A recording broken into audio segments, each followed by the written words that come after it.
So Victor Wembanyama played his second game of the season. And the best thing about the NBA is the overreaction nature of everything. The overreaction nature of everything. And I'm all for it. I love it. Like, in a world of analytics, I like it when there's overreactions. I like it when people just talk. I like it when people talk basketball because that's what people did for years.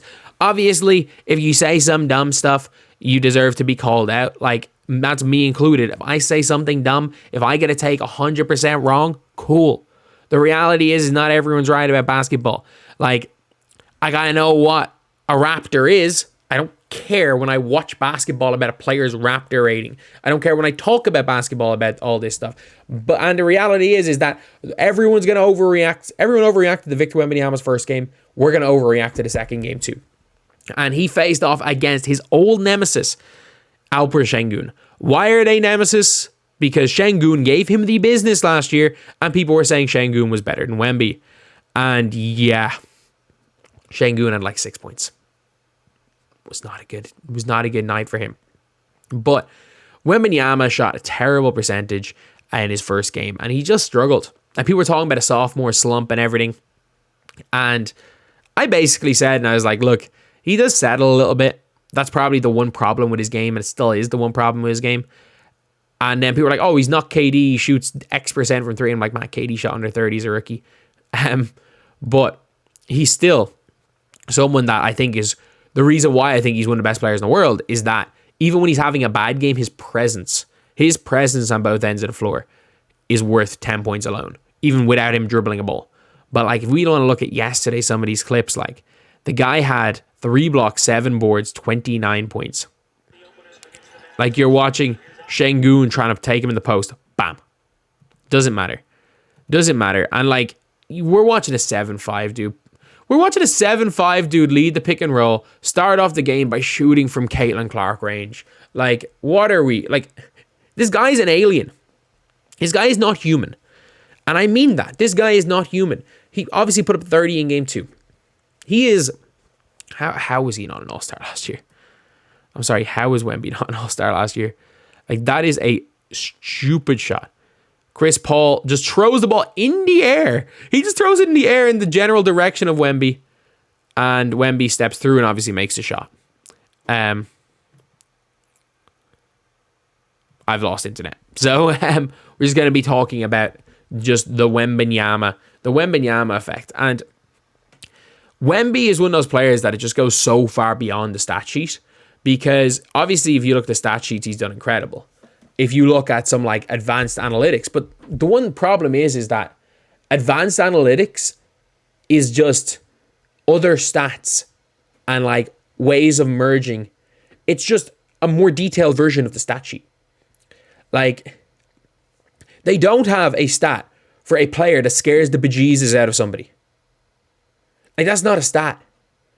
Like, there is no stat for passed up wide open shots because they're scared a 7'5" French dude is going to jump from under his own basket to contest your 3-point shot. That is not a stat. The scares the bejesus out of me is not a stat. And that's what Victor Wembanyama will always lead the NBA in. It's what he'll always lead it in. Like, all it takes is, we saw that one play with Alperen Sengun, where Sengun made a really nice post move, thought he had an open layup, and Victor Wembanyama, like, was nothing, swats him off the board.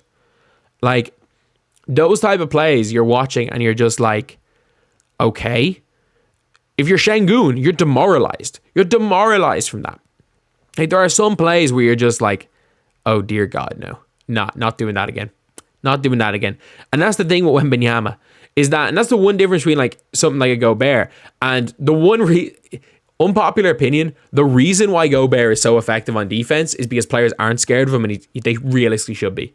Like, players want to dunk on Gobert so much to the extent that they will actively try to dunk on Gobert, which is a really low, or dunk on Gobert, finish on Gobert, which is an extremely low percentage chance. Yes, there are so many clips of Gobert getting scored on, but like, it's still like a 30% scoring a layup on Gobert. People just want to do it because they think it's easy. Like, that's actually why Gobert is statistically a better defender. Because he is one of the only shot blockers that teams go at for some reason, even though statistically it's one of the dumbest decisions. But Wemby really did He really did step up. He hit some shots. He hit the mid, got inside a little bit, hit some threes. Wemby is like, look, the title of my video, I think I had, is this a sophomore slump? I was like, he struggled badly in his first game. And he did struggle badly in his first game. Heck, if you want to look at shooting percentages, Luka struggled a bit in his first game. Luka dropped 40 the last game. Jokic struggled a bit in first game. Jokic had one of his best games of his career, and I think he realized yesterday, oh crap, we kind of suck for Denver. Just give me Serbia and we might win a title. But yeah, like, the Spurs beat the Rockets. And the Spurs beating the Rockets is a big one because the Rockets are good. The Rockets are going to be in that category with the Spurs. They're going to be in the play-in, maybe scrape playoff range, and you got to win all those games. Like, the Spurs lost game 1. It is what it is. It is what it is. But for your San Antonio, you're looking to win 45. If 45 gets you 6, great. If it doesn't get you 6, cool. That it would be my goal if I'm San Antonio. Get 45 wins. Victor is going to be Defensive Player of the Year. It's a given. It is a given. They're not giving that award to Rudy Gobert ever again. As great as a defender Rudy Gobert is, they are not going to let him get the record. They are not letting Gobert into the Hall of Fame. Like, I know, he will be. Rudy Gobert will be in the Hall of Fame. But they're definitely going to be very reluctant in letting him into the Hall of Fame. They do not want the statistics to say Rudy Gobert was a better defender than Dikembe Mutombo. But you know who could win 5 Defensive Player of the Years in a row? Wemby. Wemby might win 10 in a row. Like, obviously, barring injury, touch wood. No injuries. But the guy seems like an alien. Like, the amount of falls that Wemby has had over the years where any other player his height would have just blown out their ACL. The man's the most flexible person in existence. Like, he's got the best strength trainers in the world, and he didn't do what a lot of people thought that he should have done in America and overly bulked up like a Porzingis, so there's not too much weight on his legs. Like, that's what killed Porzingis. It's what, like, they were saying he was too skinny. Never got injured when he was skinny.